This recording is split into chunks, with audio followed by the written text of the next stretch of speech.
So why is it always the youth that are expected to sacrifice for freedom?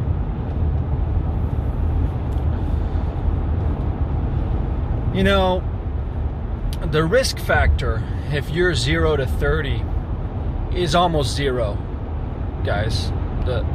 It's essentially like half of what the common flu is.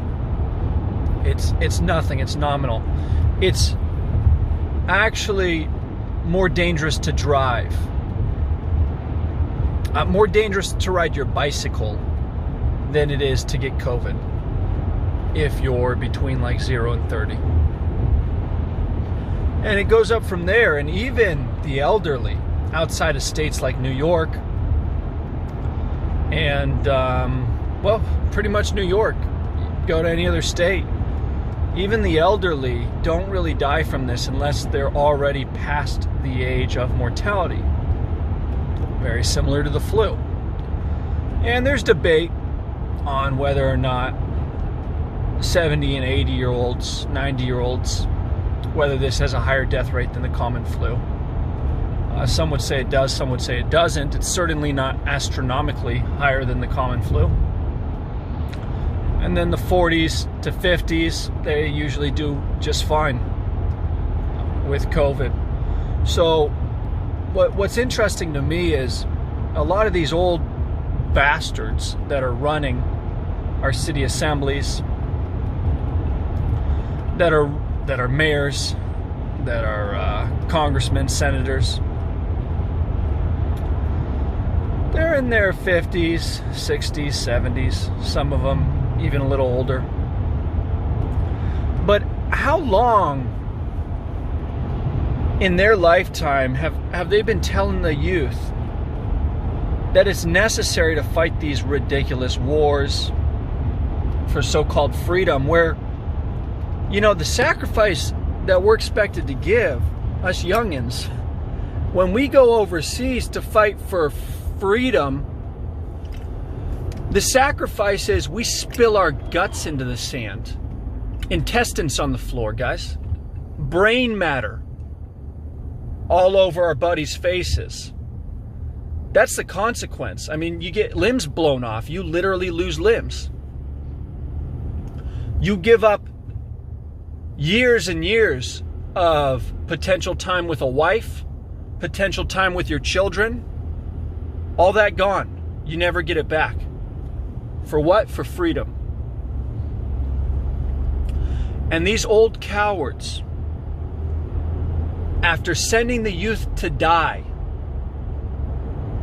for decades, these old cowards want to close the door behind them on freedom. They walked right through that door their whole life. And now they're getting up there, they're about to die anyways, and they want to close that door right behind them and shut the door in the face of every single one of us under 40 years old. Why? The sniffles, guys. The sniffles. That's the sacrifice they're not willing to make. They're not willing to get the sniffles. It's incredible, guys. It speaks to the extreme narcissism of the older generation of this country, the boomers.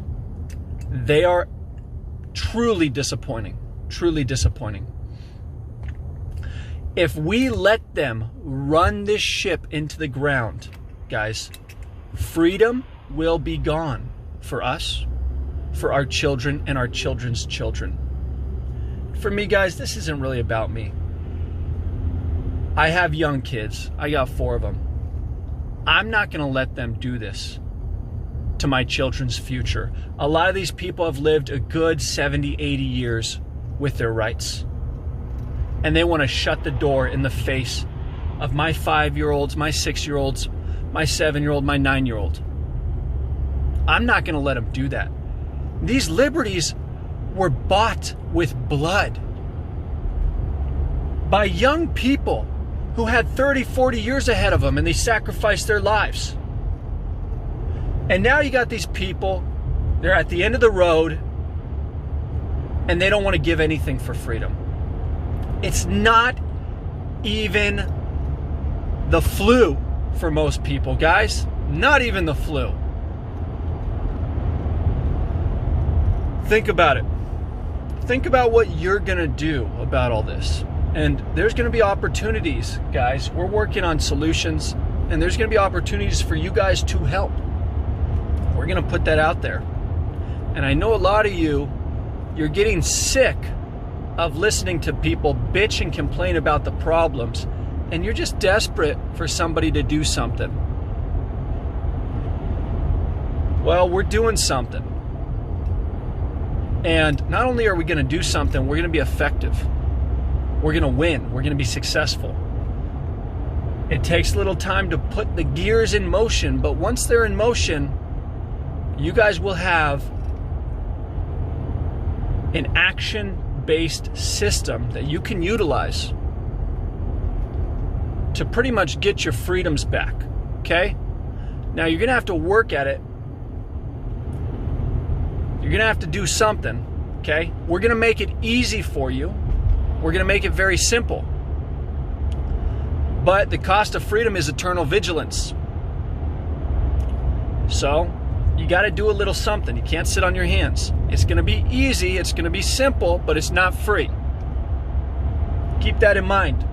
Freedom was never supposed to be free. Actually, you know, our grandparents and parents thought it was supposed to be free, and that's why we're in the situation we're in today.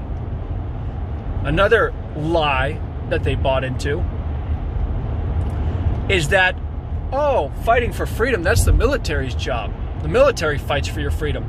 Bullshit, guys. That's baloney. That's malarkey.